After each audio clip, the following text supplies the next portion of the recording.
sip of fruit punch shakes the August and works only occasionally. Accurate thinking and facts. You know, the thing that everybody talks about but hardly anybody ever does. Infinite intelligence, so forward thinking with its depth of wisdom. It was capable of giving a human being all of the equipment and all the machinery and all of the mechanisms with which to detect lies from falsehoods, falsehoods from truth. There is ever something present in a falsehood that just, it notifies the listener of it. It's there, you can tell it, you can feel it. And the same thing by the same token of when someone is speaking the truth. The most finished actor in the world couldn't deceive you if you would just use your innate intelligence in reference to statements that are made. Scandal mongers. Now, by the same token, you know, when you come across those people in life that tend to overpraise, tend to give too many compliments and make it sound too good and too sugar-coated to be true, but he going on at it. You know, a doting or a loving friend. What about that? Now, you know, that's a compliment, and we all for compliments. And it's less dangerous to depend upon that. But certainly, if you want the accurate facts, then you would study the remarks of a complimentary nature just as closely as you would study the other ones. For instance, for example, if I send someone over to you for a job, for employment, and I sent along with him a letter, and in this letter it was illustrating how well off he was and how nice he is at his job, he can do his thing, you can trust him, you can believe in him, you know, get you on the telephone, give you a little sales pitch about how and why you should probably employ this person. Then what a marvelous person he is, he or she. If you are an accurate thinker, you're gonna know that I'm laying it on pretty thick when I come at you like that. And you better be very careful about how much of it you plan on accepting as to be facts or something to depend on. So much so that you're gonna go out and do a little bit of outside investigating. Isn't that right? Now please, family, understand. I'm not trying to make doubting Thomases out of you. I'm not trying to make cynics out of none of you. But I am trying to bring to your attention the necessity of using this God-given brain that you have, which to search accurately for the facts. Albeit though, when you go out looking for the facts and you find the facts, sometimes they might not be what you're looking for. But there they are. You know, there are a lot of people out there that go around fooling themselves. And understand there's no worse fooling. There's no worse person, no worse fooling than the fooling that one does for himself. You know, that old Chinese proverb, fool me once, shame on the man. But you fool me twice, shame on me. People just never seem to, you know, at times in this world, more often than not, to do a little bit of accurate thinking, a little bit of outside investigating, don't you know? But anyway, we will not pay too much attention to scandal mongers and gossipers. Wishes, a wish, are often fathers to facts, and most people have the bad habit of assuming facts to harmonize with their desires. Did you know that? Therefore, you always have to be looking at, you know, at a looking glass, a mirror, when you go to searching for this business of finding and locating a person who can do some accurate thinking. You gotta put yourself under suspicion there too, don't you? Because if you wish a thing to be true, oftentimes you will assume that it is true, and then you would act as if it were. If you love a person, you will overlook his or her faults. You'll never see their faults if you love them a great deal, if you really love them.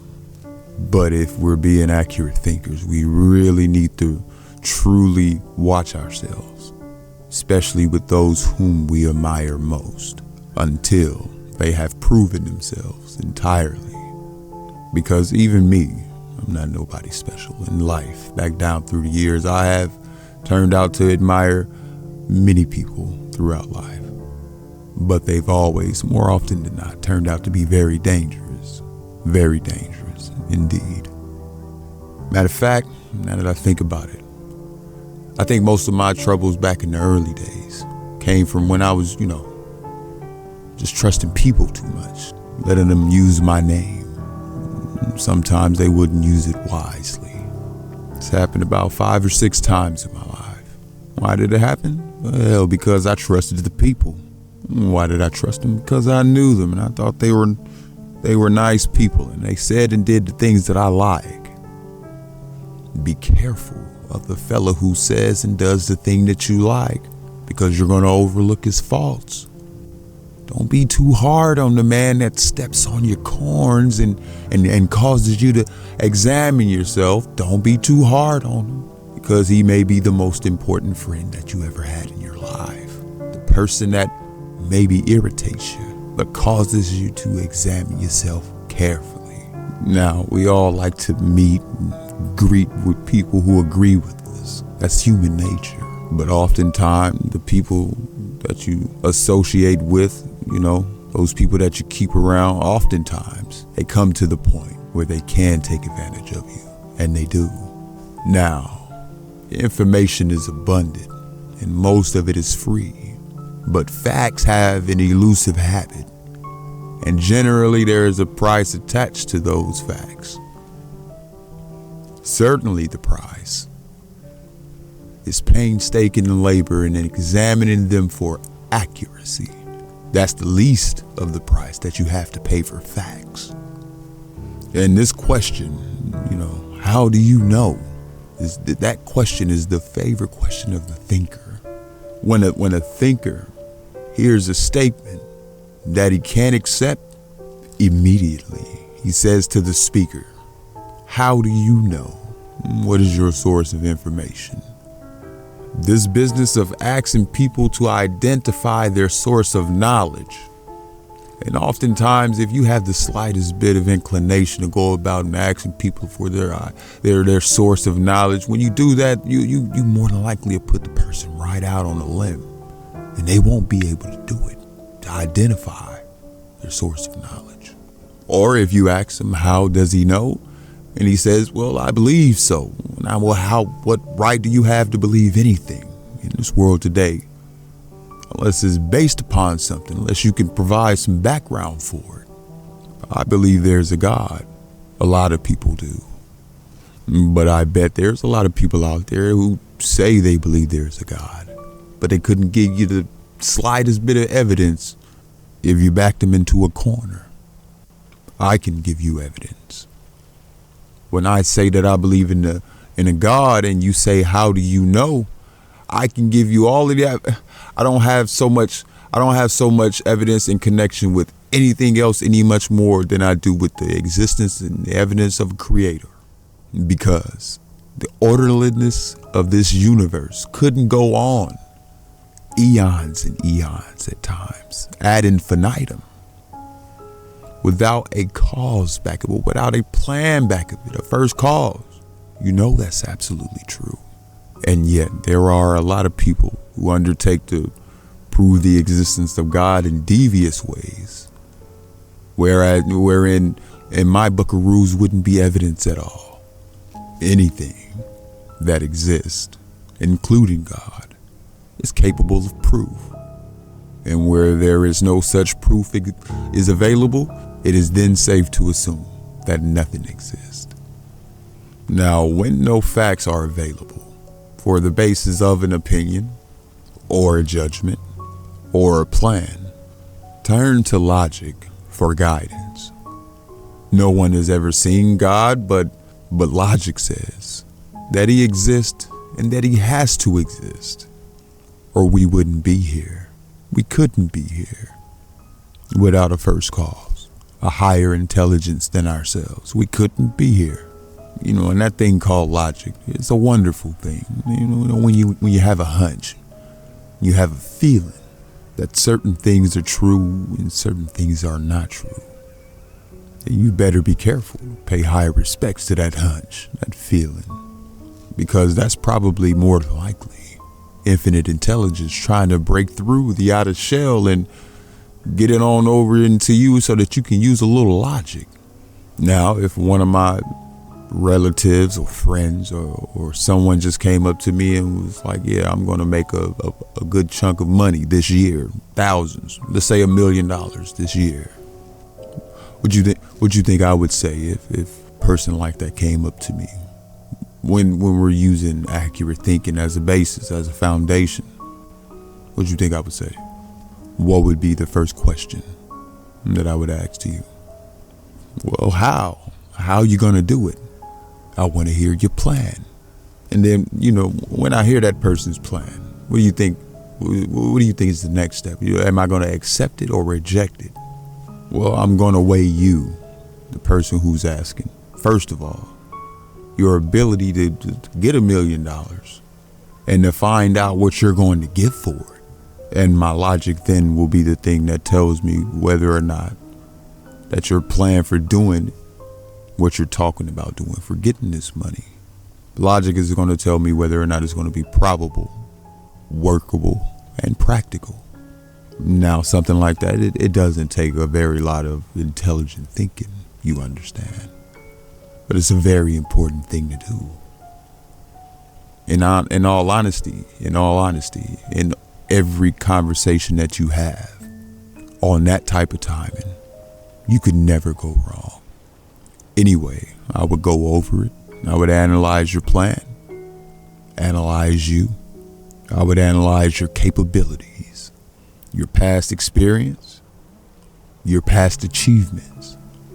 I would analyze the people that you're going to get to help you make that $1 million.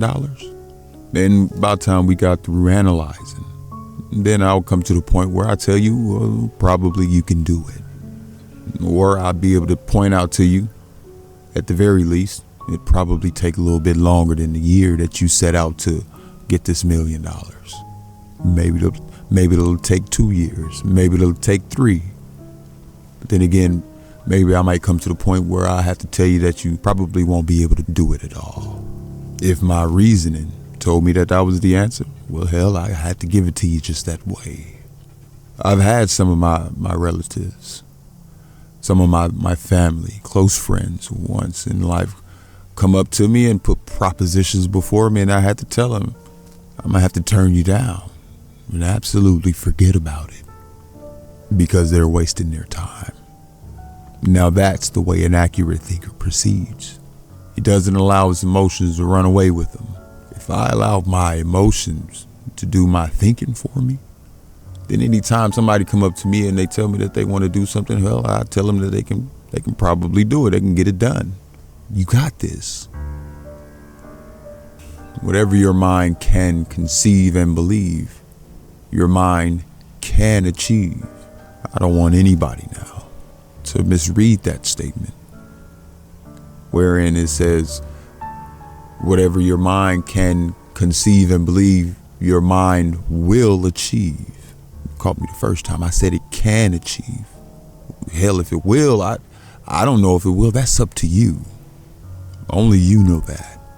The extent to which you use your own mind, the extent to which you intensify your faith, the soundness of your judgment, your plans will all be factors. Will all be factors as to how well you carry out that little saying. Whatever your mind can conceive and believe, your mind can achieve. It's almost like a massive test to be made to have to separate facts from information. Let's see how we go about it.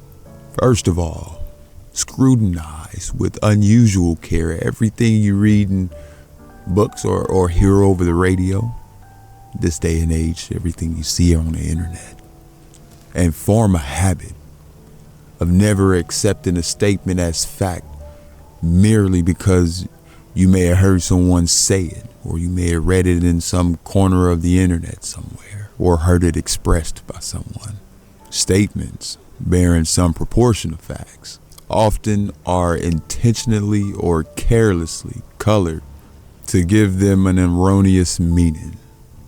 A half-truth, in other words, someone had once said, is more dangerous than an out-and-out lie. It's more dangerous because that half-truth part is liable to deceive someone. a person who would understand half of it, but thinks the whole of it is true. Scrutinize very carefully every article that you read on the internet, regardless of who wrote them or the source, and never accept the works of any writer without first asking the following questions and satisfying yourself as to the answers. And this right here applies, family, to articles that's running rampant on the internet, especially. But the magazines, the books, this applies over the radio. This can apply to anywhere. First of all, is this writer, and not just writer, let me emphasize this.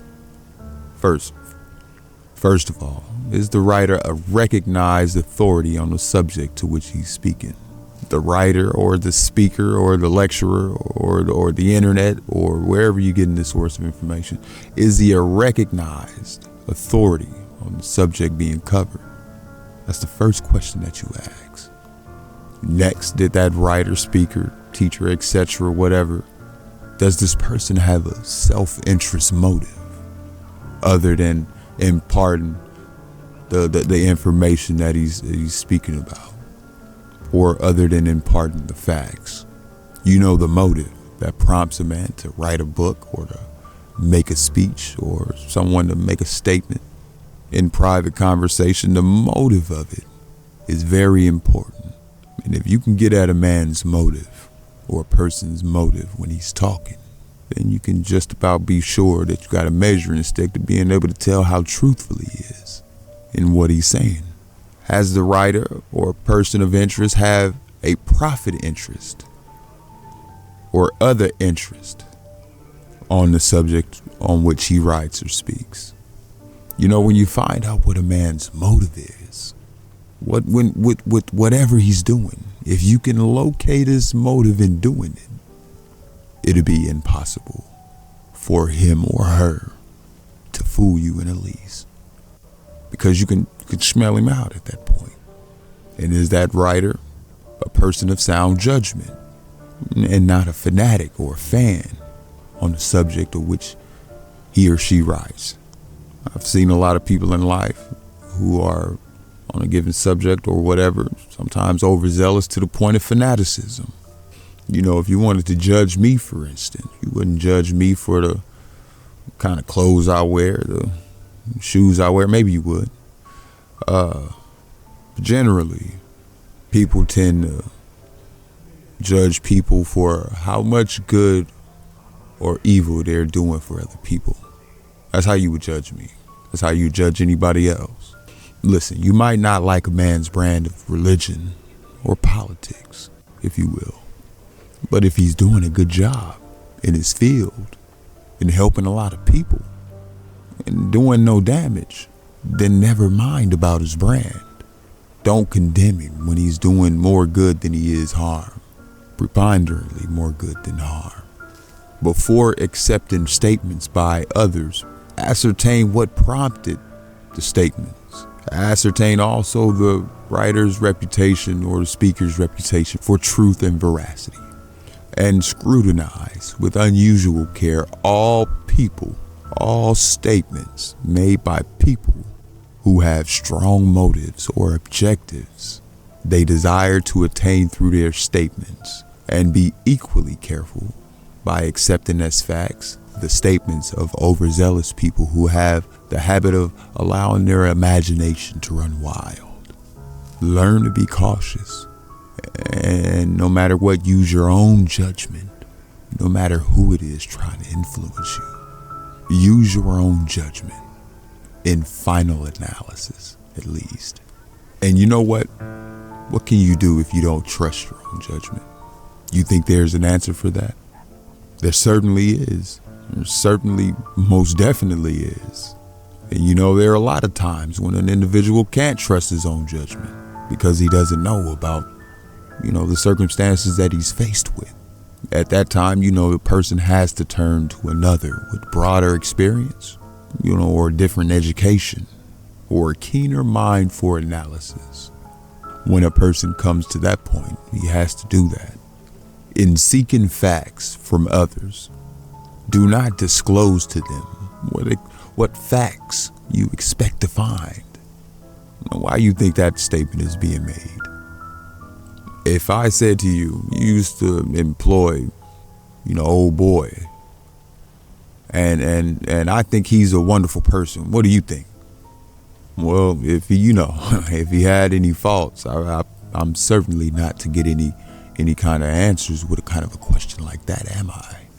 If I really wanted to go about finding out about old boy from you, who I'm trying to employ, how do you think I really would go about getting the information? Well, hell, I wouldn't go through you at all.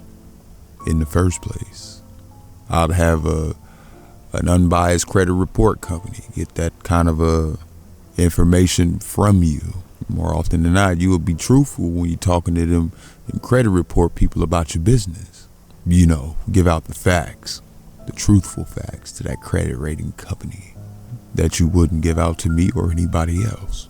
Surprising how much information you can get when you know the right commercial agency, which through them you can get it, or the right internet links. But oftentimes, when you go to get information direct about a man, unless it's very friendly and favorable, you won't get the real facts. You're likely to get a set of watered down facts, don't you know? If you ask a man a question and you give him the slightest idea as to what you expect the answer to be, most people are lazy anyway. They don't want to go through too much trouble in explaining. They'll just give you the answer that they know that you want, and you will just take that with it right there, and then you'll go on and fall down with it later on. Science is the art of organizing and classifying facts. That's what science means. And a man of science has neither the reason nor the inclination to modify, change facts, or to misrepresent. If a man had that inclination, then he wouldn't be a scientist, would they? They'd be more like pseudoscientists or fakes. And there are a lot of fakes and pseudoscientists in this world who assume to know things that they don't know. Your emotions are not always reliable. Matter of fact, most of the time, they're not reliable. And before being too influenced by your feeling, give your head a chance to pass judgment on the business at hand. The head is more dependable than the heart. But what makes a good combination? Balancing them. That's the idea. Just balancing them so that both of them have an equal say, so to speak. And most of the time, you'll come pretty near to the right answer if you do that in all situations that come to the forefront. The person who forgets this generally regrets his neglect. Now, these are some of the major enemies of sound thinking. The emotion of love, for instance, stands right at the head of the list, the top of the statue. You will think probably now, how the hell could the emotion of love interfere with anybody's thinking? Yeah, listen, if you said that, then I know right away that you personally hasn't in your life had very many love experiences. You've had any kind of experience with love at all. You know very well how dangerous it is. It's like carrying around a book of matches around a field of TNT. When it starts exploding, it doesn't give any notice. Then hatred and anger and jealousy and greed and fear and revenge, vanity and egotism, and the desire for something for nothing. Most importantly, procrastination. All of these things I just named are enemies of thinking. You have to be on the lookout for them constantly to be sure that you're free of these things. Provided that the thinking at hand is of importance to you, and maybe your whole future destiny depends on your thinking accurately, positively. And isn't it a fact that it does? Listen, doesn't your future destiny depend very largely on your accuracy in your thinking, or your lack of it in your thinking? Of course, if that were not true, then what would have been the point of the Creator giving you power and possession over your own mind? What good would it be? The answer is that that mind is sufficient to all of your needs. Absolutely.